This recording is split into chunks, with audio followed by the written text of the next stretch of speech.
Oh, God, yeah! It's Behind the Bastards, the only podcast that just made you reconsider listening to this podcast, because that's not an appropriate sound to make for a bunch of people driving Cody to work. Cody and I are truly horrified. Gardening with their kids in the yard, you know. I apologize for that. We're not going to go back. You can't edit audio. You know, it's impossible. You know, if that dream were real, if you could, by God, we would change this. Oh podcast. my God, if only. There's so many things would be different if we could edit audio and video. But what's exciting, Robert, is that we may or may not release video at some point at an undisclosed time. Maybe not. Allegedly. Who knows? We will be. So they say. And we can edit that, and finally. The listeners will get to see Cody and I make faces, maybe, that were... Maybe we'll include those. That were really just fun. just some honest reactions. Yeah. I thoroughly enjoyed Cody's face, is what I'm saying.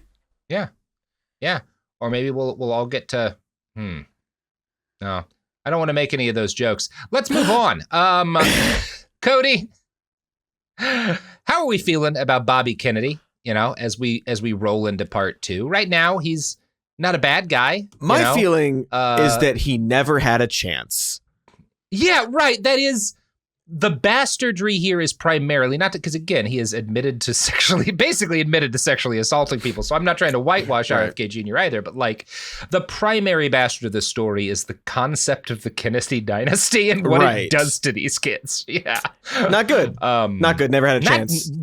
Sorry, folks. Really bad. Yeah. Really bad. Just it's like scientists in a lab were trying to cook up the worst way to raise people. I just watched the movie They Cloned Tyrone, which is good. I don't want to like spoil it for you, but excellent. It looked really cool. Really good movie. Really, really good movie. And the Kennedys kind of feel like the reverse of that premise. If instead of, you know, I don't know how to say this, but going too bad, but it's like a bunch of creepy scientists were trying to like design a ruling dynasty in a lab and just completely fucked up at it, you know? Like the experiment did not work. Yeah, or like a more ambitious like Dogtooth. Seen Dogtooth? Yeah. Where it's like, let's just like raise our kids in the most like fucked up way possible. Yeah. Yeah, I think about like those fucking nerds who keep winding up in the media. Every like 3 months, the news will decide, let's have a little circus around these, like, we have to have as many kids as possible because we're exceptionally smart people. Those, like, we have a responsibility, and I hit my kids, but for science reasons, you know? And then you ask them for the science reasons, and they're like, I saw a tiger do it once. And like, well, that's not science. Tigers hit their kids. Man, what else? When they get sick, do you eat your young? Because I have seen a cat do that. I have seen it eat its own kitten because the kitten was ill. Are you doing that? Are you going to eat your sick kids so that predators don't smell them? You know? No, you're not doing that because we don't take parenting advice from tigers. Data points from tigers. Oh God, those freaks! We're never gonna. Last episode, I kept wanting to like bring them up because like this is just that. We're like, we gotta have as many as possible. Yeah. Our army is being created by us, and there are children. Yeah. All I hope, again, this is not to whitewash RFK Jr., but I actually walked away, very rare for me, but I walked away more sympathetic towards him than I was because it's just not that he doesn't have agency in the bad things he's done, but my God, how could this story have ended well? Well, yeah, I mean, it's it's how you create empathy for like villains in stories. Yeah. Like, well, if you know their backstory, then you understand how they got that way. It doesn't excuse their actions at that point, but you're like, oh man, never had a chance. And I think it honestly makes him scarier. And so, you know, I talk about like the sympathetic young Hitler a lot, but like another young Hitler story is when he was a young man living independently as like a poor artist in Vienna. He was kept afloat by his dad's old government pension, which he gave up, which rendered him completely destitute because his sister had a kid and she needed the money more. You can find in the Hitler story a truly selfless act because he wasn't always destined to be fucking Hitler. You kind of have to accept that. No one's destined to be Hitler. You know, there's some 5-year-olds out there torturing cats and stuff. Maybe those people, right? Maybe it happens occasionally, but that's not the story we're talking about today. No, sure. He loves animals. Actually, he loves them. He did maybe kill that endangered turtle, but you know, and eat that someone dog. should have stopped him. That was the adults. And at this point, Sergeant Shriver shouldn't have let him steal an endangered Probably turtle. shouldn't let him do that. Maybe that was the start. Maybe it was the start of it all. Yeah. It's just like, well, your uncle just died. Sure. Take the turtle. Come on. There you go. You get a little treat. Africa's got plenty of them. Well, speaking of things Africa's got a lot of, probably podcasts, cold opens. And this podcast, Cold Open, is done. It's time to warm it up. That's right. That's right. I just made that up. Right. Wasn't it great, Cody? It's good. Cody, can I be in your band? Yeah. If you send me that audio file, I will turn that into a hit. I mean, it's already a hit, obviously. You can turn that into a hit along with that clip we found of Rush Limbaugh saying, bust female vaginal walls. Cody, that's a great one. It's in the Dr. Laura episodes. You're going to love it. But really good stuff. I won't actually really love it. Really horrible thing to hear. Yeah. On the day his dad died, Bobby Jr. was at his boarding school, Georgetown Prep, which was run by Jesuits and had a reputation for being one of those places you sent rich boys to turn them into responsible members of the power elite. Bobby was sleeping in his dorm room when his dad was assassinated, and was woken by one of the fathers or whatever. I don't know if it's a father, if it's like more of a monk type deal, but one of the Jesuits guys comes down and is like, hey, a chartered car has come for you in the night. I'm not going to explain why, but you're a Kennedy. At this point, you probably can assume a bad thing happened. The pattern is establishing itself. Yeah. So he is taken to the Kennedy compound at Hickory Hill. The whole experience is obviously his dad got shot to death, right? Yeah. That's traumatic, There's no way for that not to be traumatic. Bobby and his siblings are ushered in to see their father before, while he's still technically alive, but and that's like a hideous, I don't know. I can't say that's the wrong thing to do. There's really not a wrong or a right thing. But what condition? How is he? Is he even? How responsive is he? Is that going to be more traumatic? But still seeing him at some point where he's technically alive, does that help? I don't know. Everyone's different. What definitely does not help is that this whole period, every moment of this where they're outside the compound and outside of that hospital room, they're surrounded by press, right? Yeah. To an extent that even today is probably pretty rare, right? The sheer degree of attention on them has to make this even harder to handle, right? Than just having your dad shot to death in public. They are subjected to a massive public show of mourning at the funeral of their dad. There's a hobo march for RFK, because he was such so beloved by so many poor and struggling people, right? He really is. And again, we can argue how fair is it? There's some bad stuff he did, but that love is real, and that contributes to how RFK Jr. and his siblings are processing all of this. Ethel Kennedy, Bobby's mom, kind of collapses after her husband gets murdered. And I have a lot of criticisms of Ethel, but again, you got 11 kids and your husband gets shot to death. Sure. I mean, what do you... Yeah. What are you going to do? It's so easy to judge how people react to these sort of things, but what's the good reaction? It's not what she did, but I can't say that I would have done better as Ethel, The big change, the biggest difference between how the Kennedy family as a unit reacts to JFK getting shot. I was going to say JFK getting blown away, but how many more Billy Joel references are necessary in this episode? Probably one more, but maybe not only one more. Oh no. But there's a big difference between how the family reacts to JFK getting killed and to RFK getting killed. Because when JFK gets killed, RFK is there, and he is there to remold the family around him and make them feel like we still have a pretty bright future. We're going to move forward. That's not there after he dies, right? Teddy Kennedy is kind of the family patriarch at this point, and he tries. This is not, Teddy will become a more capable and responsible person. He is not at this point, as we will talk about. And to a little bit of how could he be? What do you do here, right? You have had the two patriarchs of the family in a 2 or 3, not 2, but within very short order. It's a 4-year period, something like that, period 6. Of time.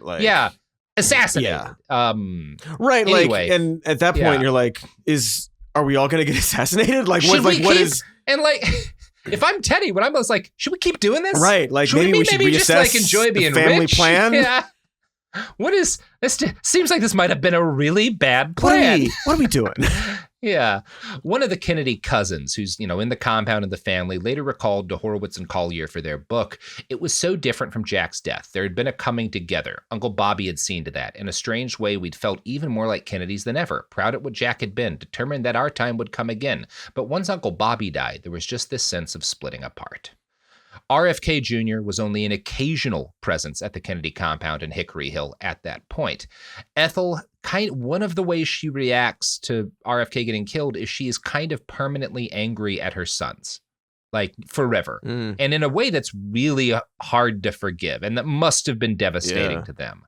The youngest children and girls were, according to Collier and Horowitz, immune to her temper. She's not shitty to her girls. She's not shitty to the little kids, but she is really bad to Joe, Bobby Jr., and David, right? Quote, she told Joe he must be the man of the house now and allowed him to sit in his dead father's chair at the dinner table. But when he hit his younger sister Carrie for making noise, she gave him the infantile punishment of having to walk up and down the stairs 100 times. Later, Joe went into the yard and in a moment of tenderness took the hands of his younger brothers and sisters and began to sing the Battle Hymn of the Republic, their father's favorite song. Meanwhile, Ethel kept saying to Bobby Jr. and David, get out of here, as if the house itself, with all the pictures of family triumphs, were a sanctuary they defiled with their presence. And what you've got here is these kids are reacting to their uncle and dad getting shot, these boys, by acting out. Joe, who's the oldest, is like being kind of a bully. I mean, he hits his younger siblings a lot. He like tackles them, he fights, but like, that's not abnormal. It's not great. It's certainly something you want to deal with that behavior. You don't want to ignore it, but like, you're not a bad person as a 12-year-old boy, something like that, because like that's how you react. That's an indicator that he's dealing with something and going through it. Not that like he needs to be like the target of your ire and your like everything that you're feeling shouldn't be targeted at these kids. And Ethel's only response is, you're disgracing the family. Like, how fucking dare you, get the hell out of here, right? That is her go-to parenting move for the boys. Bobby Jr. also acts out constantly. And his particular style, he's less violent, but he seems to think the best way for him to get attention, and nobody's really got time to give attention to Bobby Jr., right? He has like servants and stuff. He gets like technically attention, but not from the people he needs it from, right? And he tries to get it by playing pranks. And this is what it sounds like he would do. Yeah. Mm-hmm. Mm-hmm. Yeah. He's a pranker, and he does one of these. He plays a prank at his dad's memorial. So there's a neighbor and friend of the family, Philip Kirby, who's like this rich kid who lives nearby. He's part of the memorial service for RFK. And he recalls, like, before it starts, the priest gives him a bell to ring during the liturgy. And the priest says, like, I'll touch you in the shoulder when it's time for you to ring it, right? So you don't time it wrong. And Bobby starts tapping him randomly during the services a bit. So he rings the bell when there's not supposed to be any kind of music or noise. And like Kirby, this is like the biggest funeral in national history, or at least since JFK. He is like weeping in tears because he has fucked this up, and he looks back and he sees RFK Jr. holding in laughter. Because it's a very little kid thing to do. It is also on the mean side of pranks. Like, I mean, if you're a kid, you're not going to really be able to grasp that it's mean. Not a moral actor in the same way an adult is, but man, that sucks for that guy. God. Sorry, Philip. Oh, man.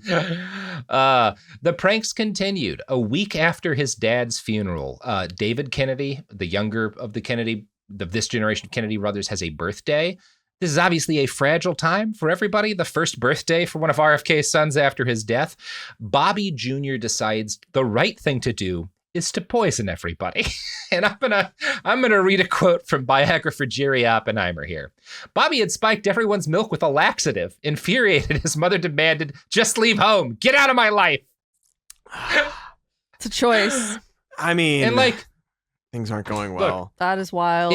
It's very bad behavior to poison your family. Yeah. You know, there's certainly a punishment. Yeah. We can always talk about what kind of punishment should parents do. Get away with poisoning your family. You shouldn't get away with poisoning the family, but get out of my life. What a devastating thing to say to your child after his dad is dead. Yeah. Right at that point, it's like, I mean, just let me get into politics and wait a few years, and I will. Like, fucking, these boys are all abandonment issues. The guy, like that is the Kennedy boys of this generation.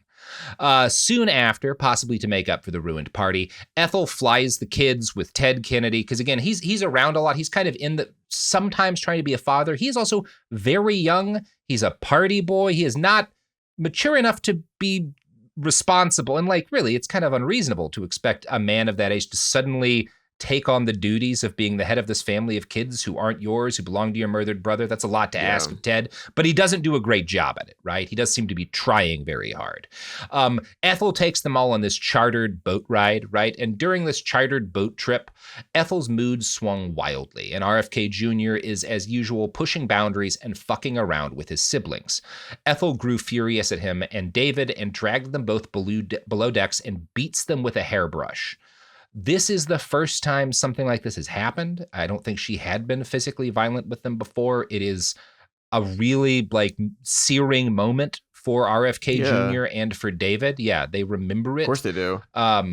Yeah. And again, on Ethel's side of things, it's not good to do this. I might say that like, yeah, you can't expect any kind of perfectly rational behavior from a woman in this situation, but this has a horrible impact on her kids. Not like...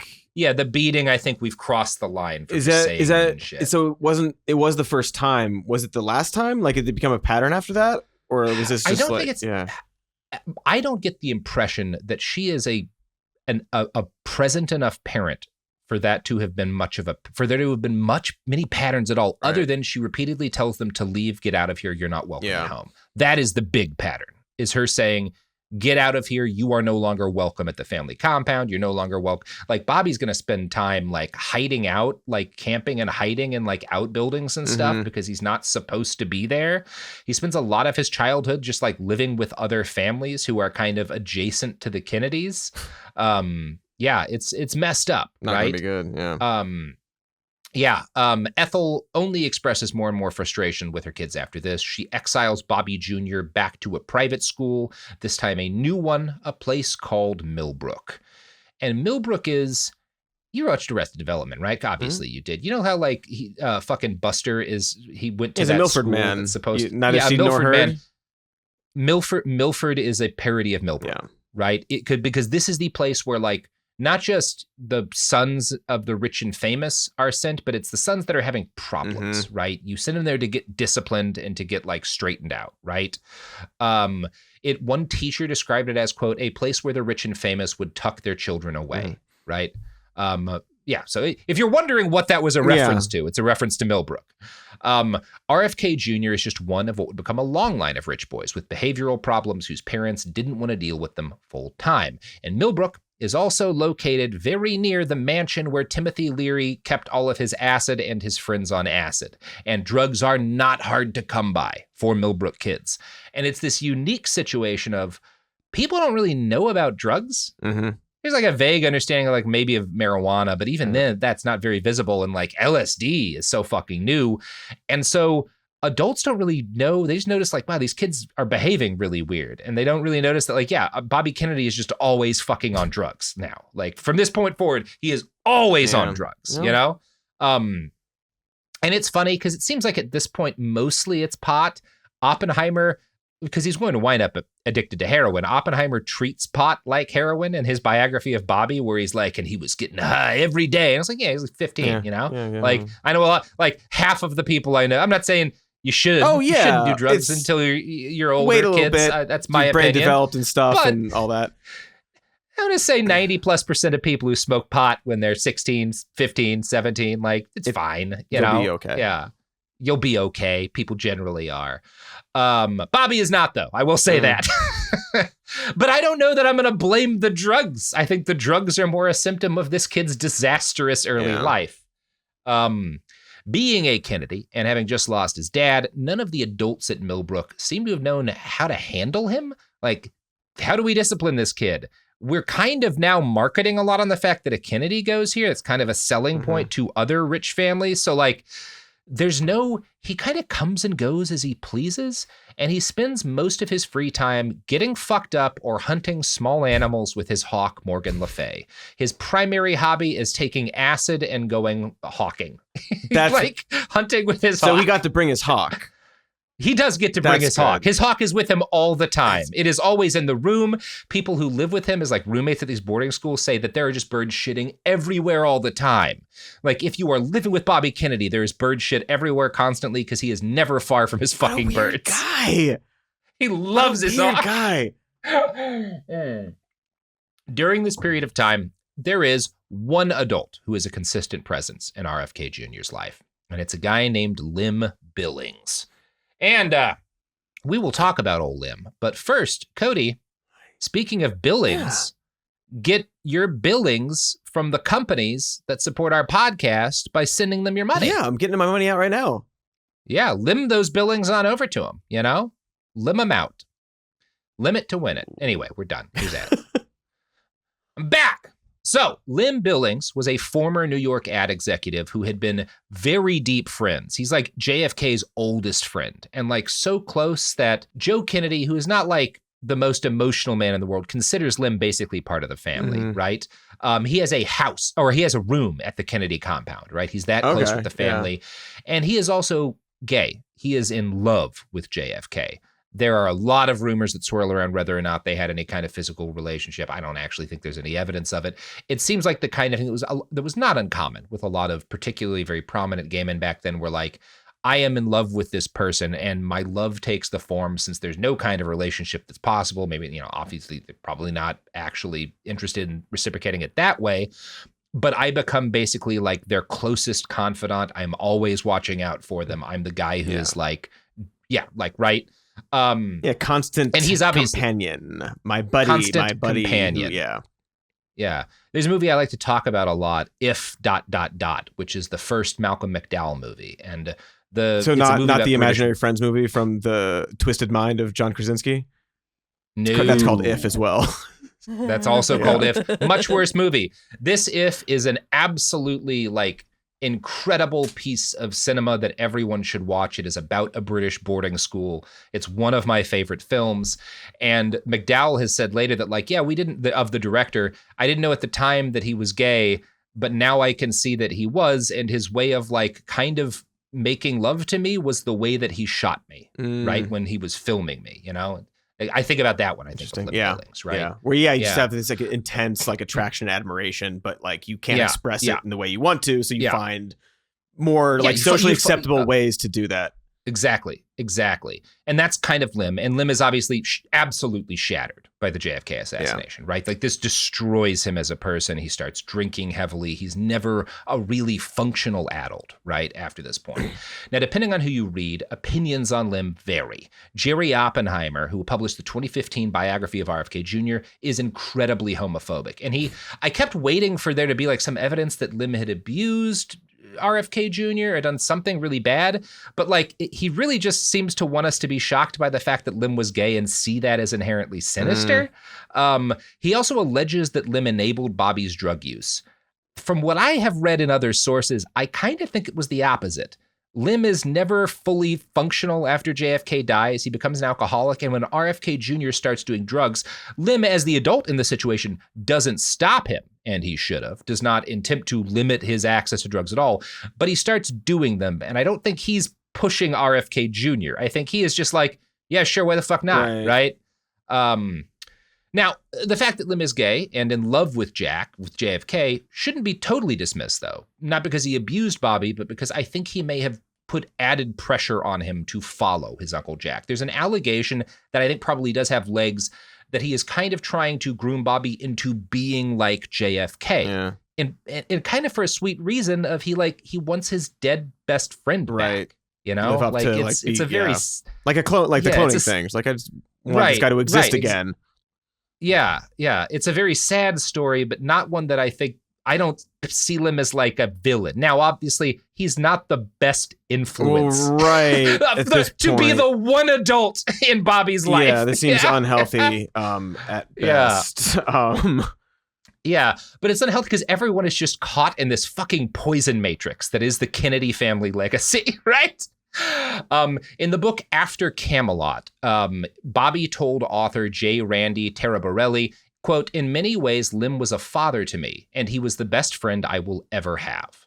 I have also read interviews with RFK Jr.'s brothers, I think with David, where David was like, I was kind of jealous of Bobby because like none of us had any male authority figure, any male adults interested in us after Dad died, right? He got Lem and he was the only one, right?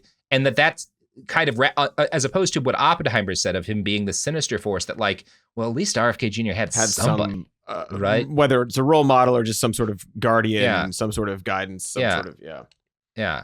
And as a spoiler, David's story is going to end a lot faster and a lot worse than RFK Jr.'s does. So maybe Lem having something kept him from spinning out as much. I don't know.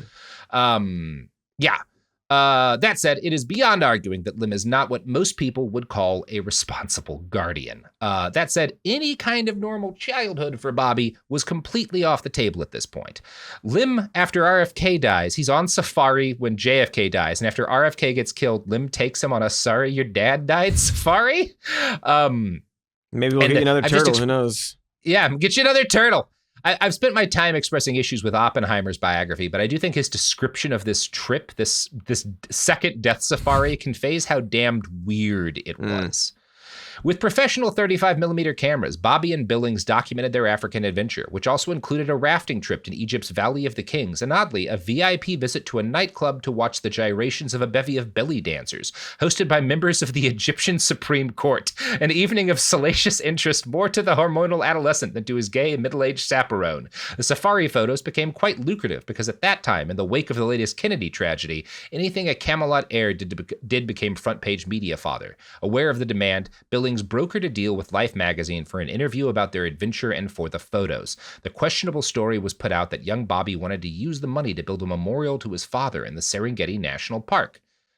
And the pictures sell for a lot of money. He gets to watch what sounds like almost a striptease put on by the Egyptian Supreme Court. Some sort of burlesque sort of situation. Just a baffling childhood. Yeah.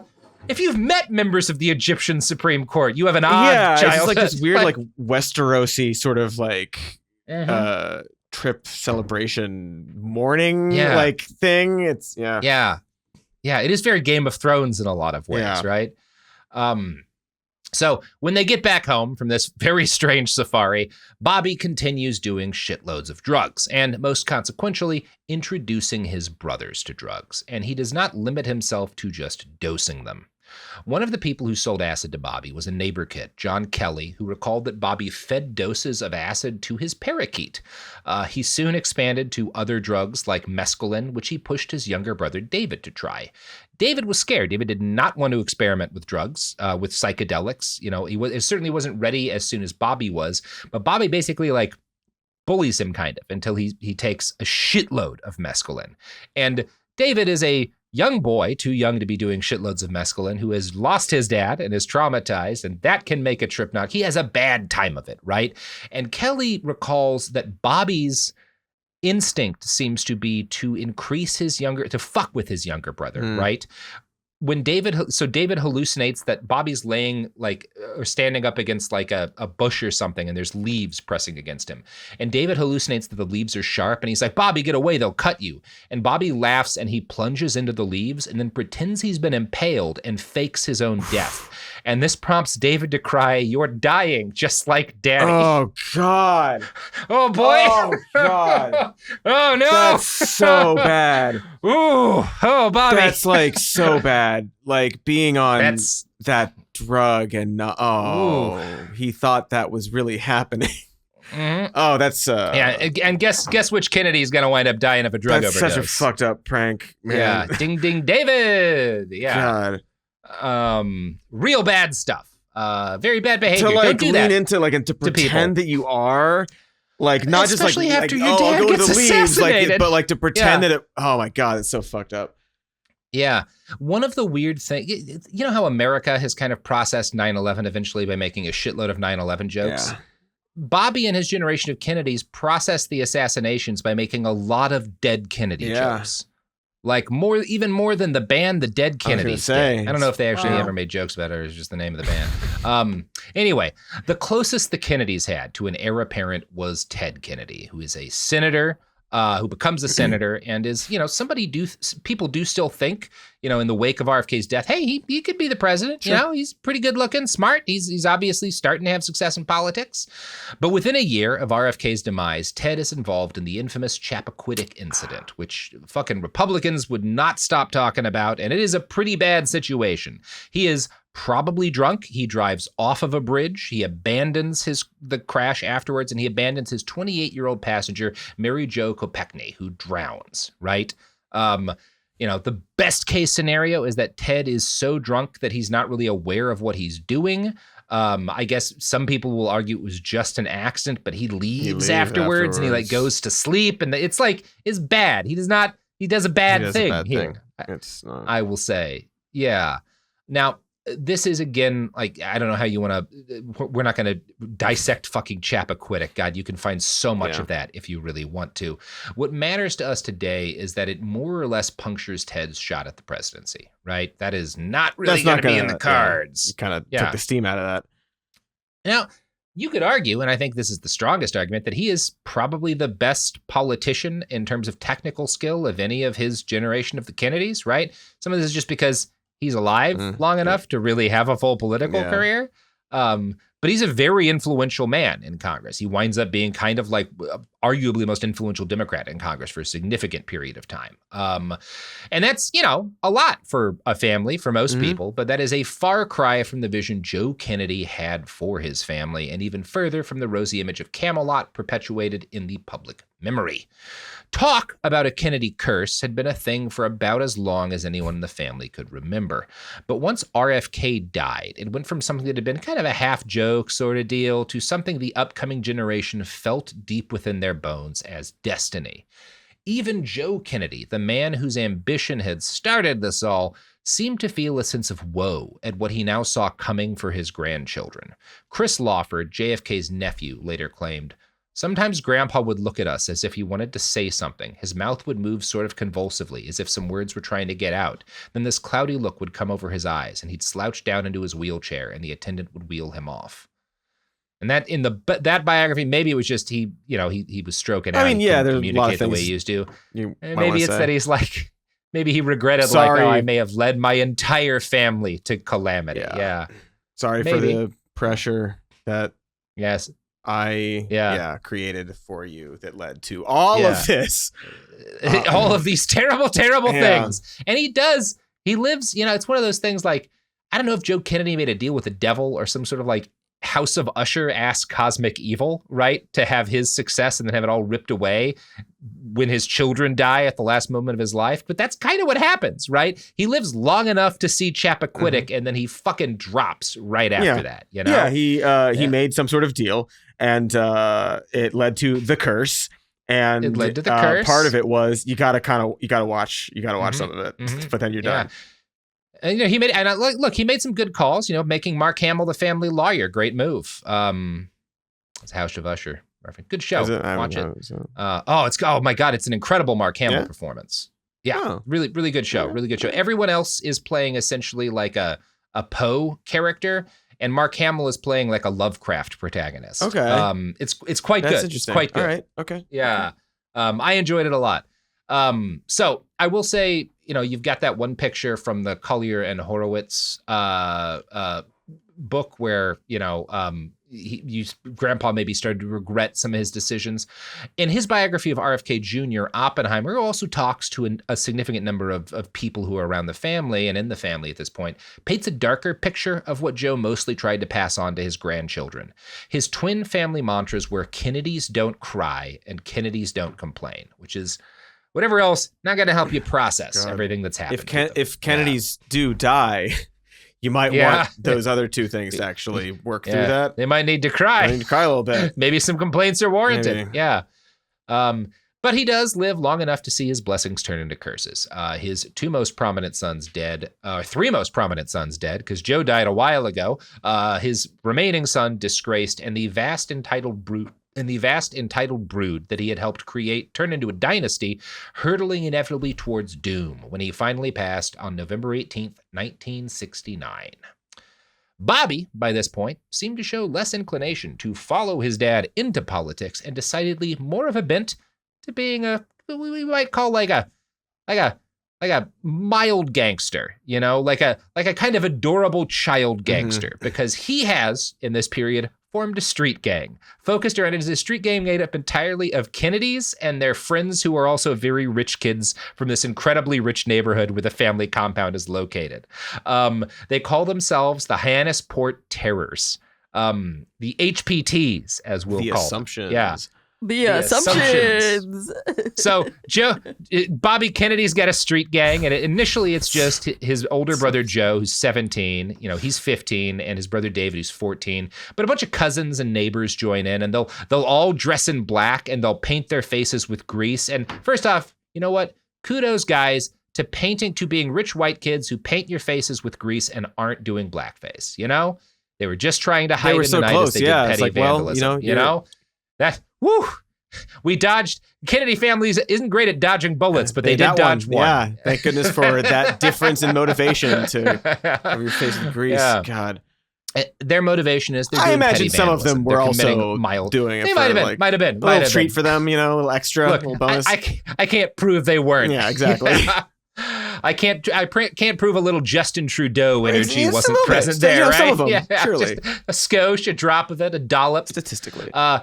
One former member of the Hyannisport Terrors later claimed to the author of the book After Camelot, quote, "We'd shoot off firecrackers, deflate people's tires, stick potatoes in the exhaust pipes of cars, turn over trash cans, mess around with girls, all sorts of mischief.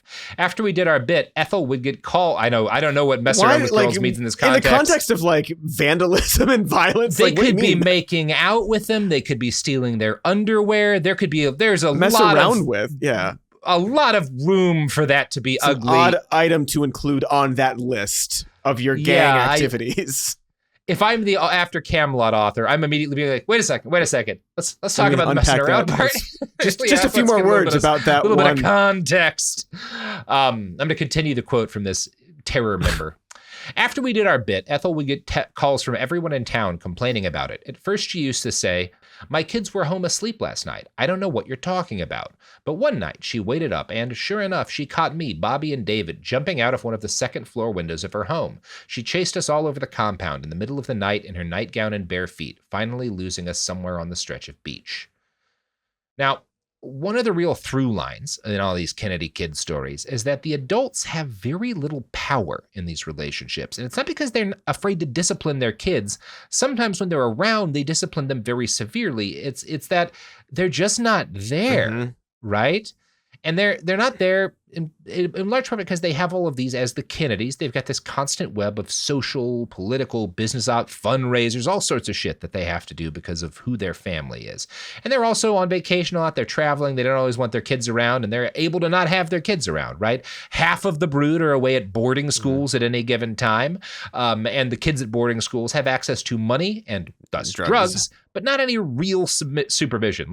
Maybe the monk who teaches English will take an interest in them, but that's some random monk. He doesn't have a lot of power in this relationship either. And at a certain point, after a lot of the reaction from her specifically, I feel like it's just not going to be effective no matter what. Where it's like, okay, you're being this horrible to your small children.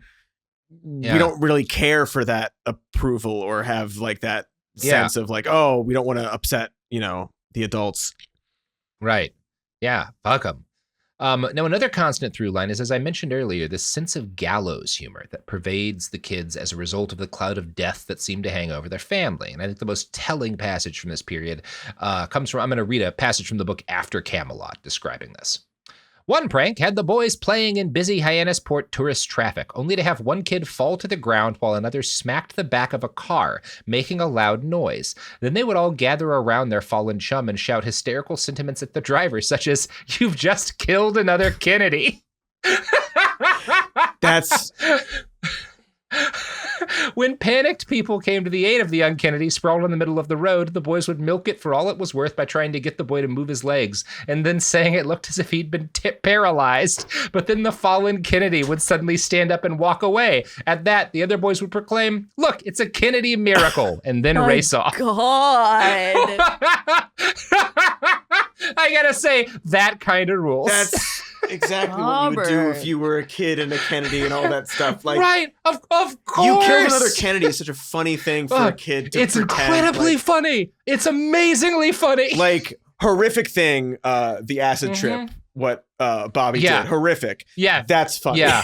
That's really funny. That's just actually very good comedy. You killed another Kennedy. That's... I'll go so far as to say it.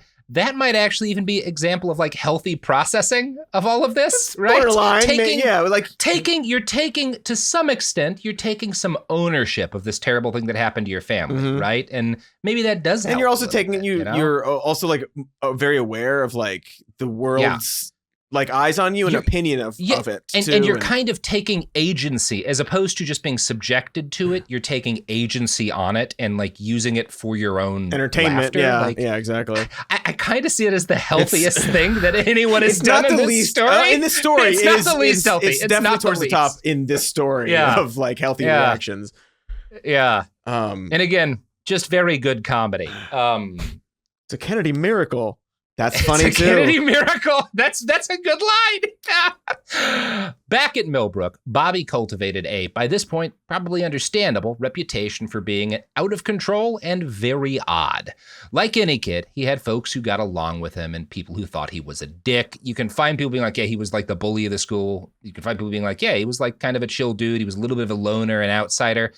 I wasn't around, right? Yeah. I'm just going to say everyone does agree about one thing, which is that he was really specifically weird about his hawk and dead animals. Yeah, I was going to say, like, his dorm smelled like bird shit. That was the thing everybody thought. And boy, Cody, it's about to get a lot weirder. But first, it's about to be ads. Okay. Because I had a follow-up question, and I can't wait to hear the answer. Yeah. Oh, yeah. We're back. Cody, you had a follow-up question. What do you mean by his relationship with dead animals? Great question, Cody. Great question.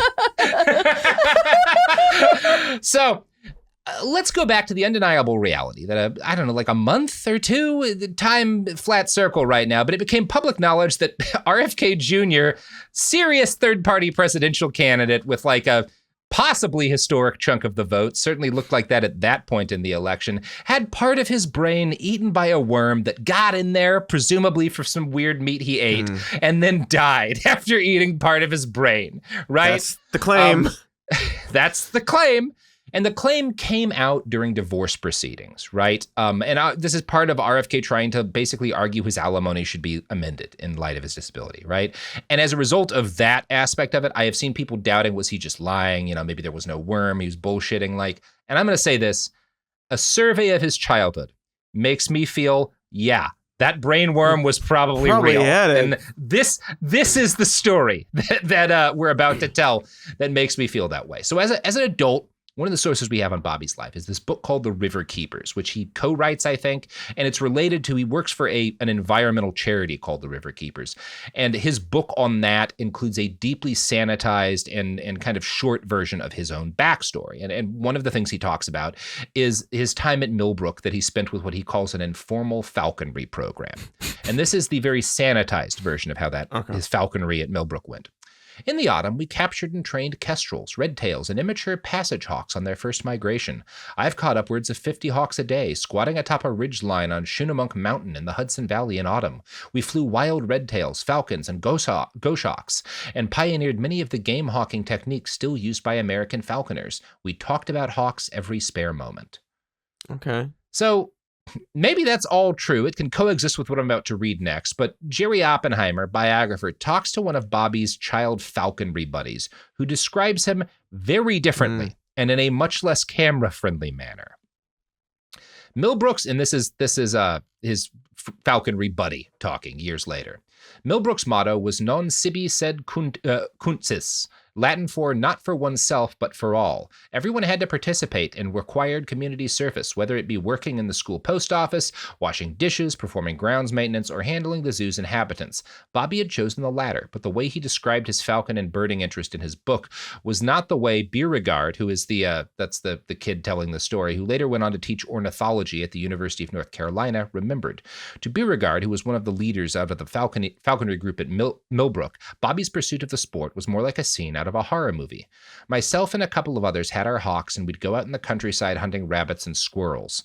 But one of the reasons why I didn't spend much time with Bobby was his idea of falconry. Next to the school, there was a cow pit where the local dairy farmers threw their dead cows, and it was full of rats. Bobby would take his hawk and go hunting rats in the midst of the rotting cow carcasses, and he sort of reveled in how off the wall that was. Now, Beauregard expressed disgust at Bobby for wanting to be in such a disgusting environment, wanting to go hunt rats in this rotting cow carcass graveyard rather than going to like a well-maintained chunk of the woods. Yeah, and like doing being the thing nature, that you would assume is the fresh pleasant air, part. like, yeah. Right. And one gets the feeling, I think his disgust comes from, this is something Bobby did specifically to freak out preppier rich kids like Beauregard, right? Mm-hmm. You know, he is also a rich kid, but he is not preppy, and he wants to kind of freak the normies, he's a right? little freak. Yeah. He's also, no one goes to the rotting corpse pit because it's a rotting corpse pit, so he can get high there. He can do drugs. He can take acid. He spends a lot of time hunting rats and taking acid at a like fucking pit of bloated cow carcasses. That is a big chunk of Bobby Jr.'s childhood. And that's a little chunk of Bobby's brain that's going to go from that. Yeah, right? Yeah. God. One of the kids who visited the pit with Bobby, mainly because Bobby had drugs and he wanted to score them, was the son of a Republican horse trainer, Jamie Fanning. And Jamie Fanning gives us this description of RFK Jr. in his late teens on the cusp of adulthood, and it is the most incredible description I have read of a subject for these episodes. I still to this day see him standing there in his black necktie that he wore every day over a blue Oxford Brooks Brothers shirt and a beat-up tweed jacket, and wearing the wildest bell-bottoms that were purple with day-glow green stripes like he was some soul band guy, and in his funky boots, and there he was, hunting rats out of that pile of dead sheep and cow carcasses. Yeah, I bet his boots were funky. Oh. That's our Bobby. What an amazing paragraph. Unwell. Oh. Cows and sheep. Wow. Cows and sheep. Yeah. Some debate in the sources. Was it just thousands of rotting cow carcasses? Were there sheep involved? Carcasses? Come on. Either way, Bobby loves carcasses. Apparently, he loves being around them. He really does. He seems to be comforted by death. So weird. I don't know. And it's Fanning. I think this description from Fanning is the most accurate of some competing descriptions of child RFK Jr. because he's an edgy kid.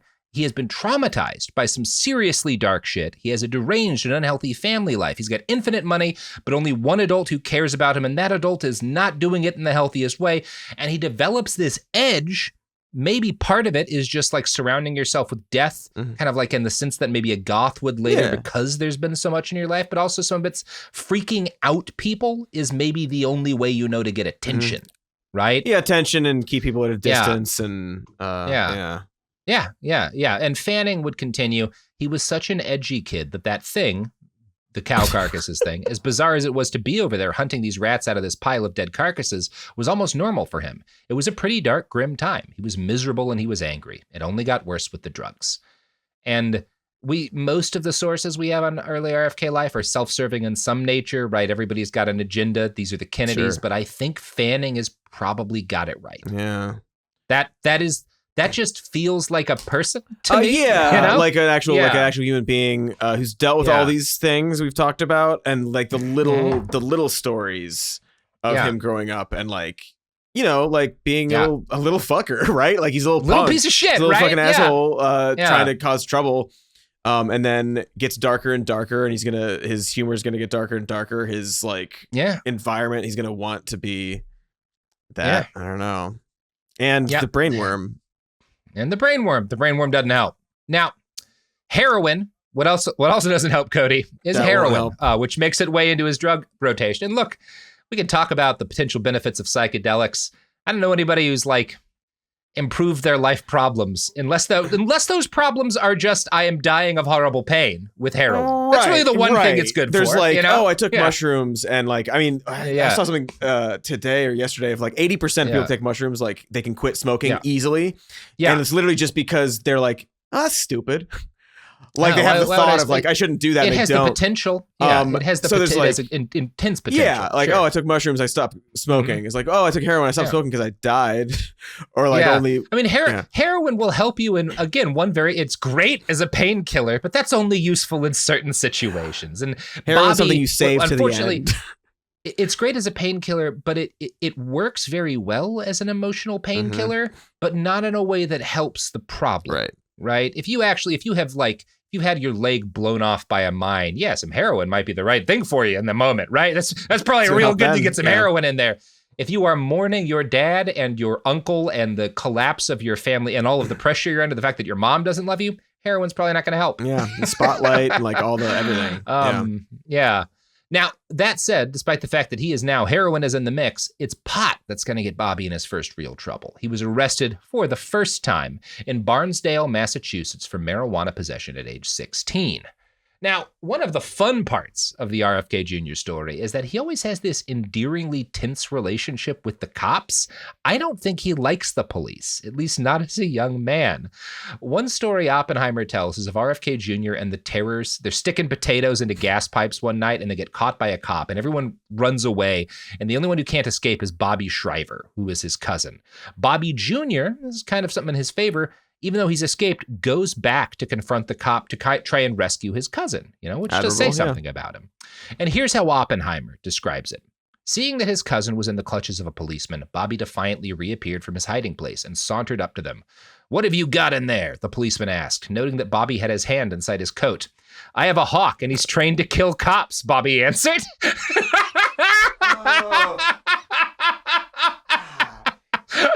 "You're lying," the policeman said, but Bobby kept advancing towards him until they were only inches apart, whereupon he pulled the hawk out and shoved the raptor's beak into the face of the cop, who jumped back with a hand on his gun.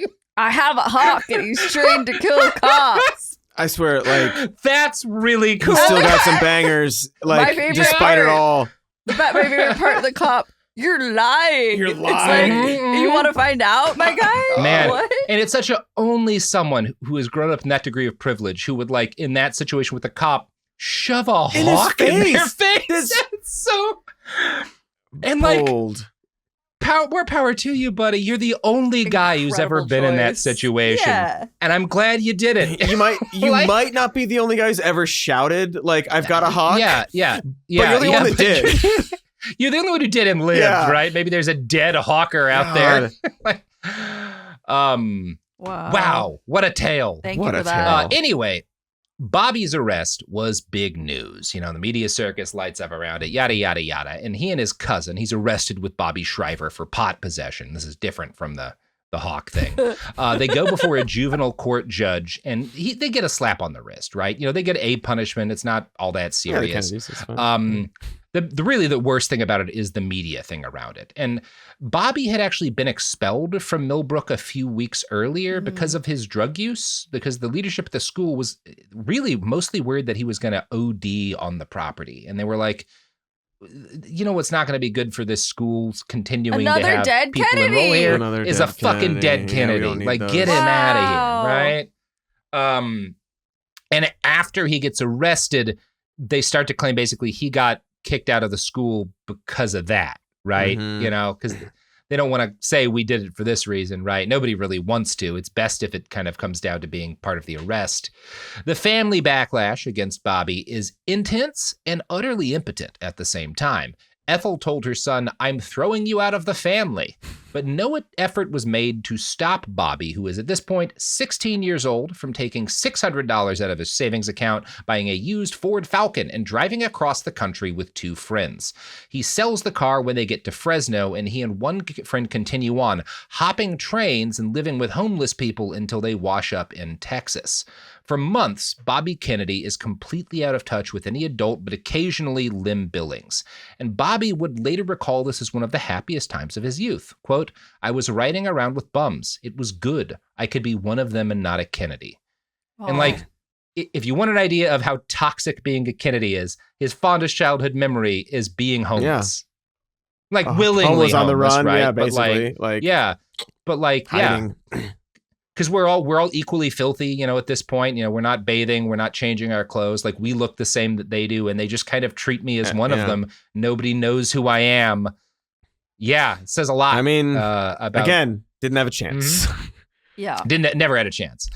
He is next sent when he gets back from this road trip, train hopping trip, to a less reputable boarding school in the woods. That's like, this is where you send the real problem kids. It's near Boston. He continues to do drugs while he's there, and he develops a notable reputation as not a racist. He is very Oppenheimer quotes, and Oppenheimer quotes is like, wow, a white guy that black people like, right? But he does quote several black students at this school who were like militant activists, like kind of Black Panther adjacent in the day, and were like, yeah, Bobby was actually really cool. Like, we liked hanging out with Bobby. Like, he like was clearly not a racist Bobby. person. Yeah. Yeah, clearly not racist. So we'll give him that here too. Bobby Kennedy Jr. graduated from this last boarding school in June of 1972. He was now an adult. You will not be surprised to hear that his grades were not impressive. His extracurriculars at this point are basically just drugs and hanging out next to a cavern of rotting meat with my hawk. None of this mattered to the Harvard admissions board.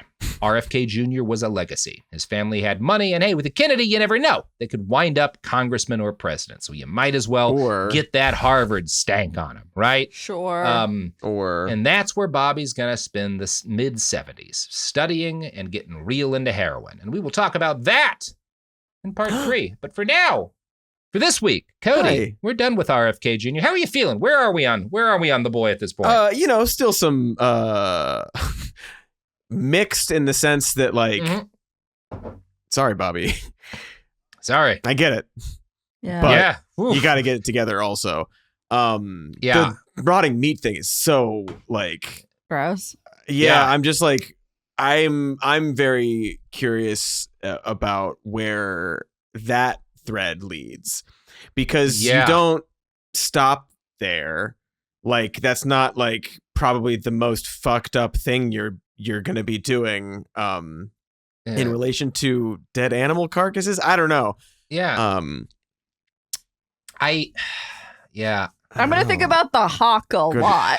Yeah, the hawk is a real, like, that's a fascinating. It's fascinating. He doesn't talk about his hawk. My hawk's trained to kill cops. You're lying. That's amazing. Yeah, his cop fighting hawk. Oh, that's such a good line. There's so some cool.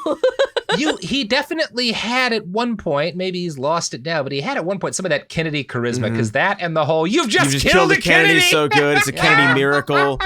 It's incredibly I've got funny. A hawk and it kills cops. All golden. All bangers. Yeah. But you know, the other stuff. Yeah. Good luck to him. It doesn't turn out great, Cody. I'll let you know. It doesn't turn out great. I can still say good luck. Yeah, exactly. Good luck and good night. Cody, pluggables? Hi. Sure. Hi. Hello. Hi. Hey, yes. hi. Check out some more news on youtube.com. It's also a podcast if you want to listen to it instead of look at my face. And we've got Even More News, which is another podcast that we also are doing video now. So check that out on YouTube as well. But you can just listen to it if you don't want to see my face. Our patreon.com/somemore-news, and with me as always is a mention of my band, The Hot Shapes, which you can check out on Bandcamp and SoundCloud for all your Hot Shapes needs. Bandcloud and SoundCamp. Camp it. Yeah. All right, everybody. Well, go to hell. I love you.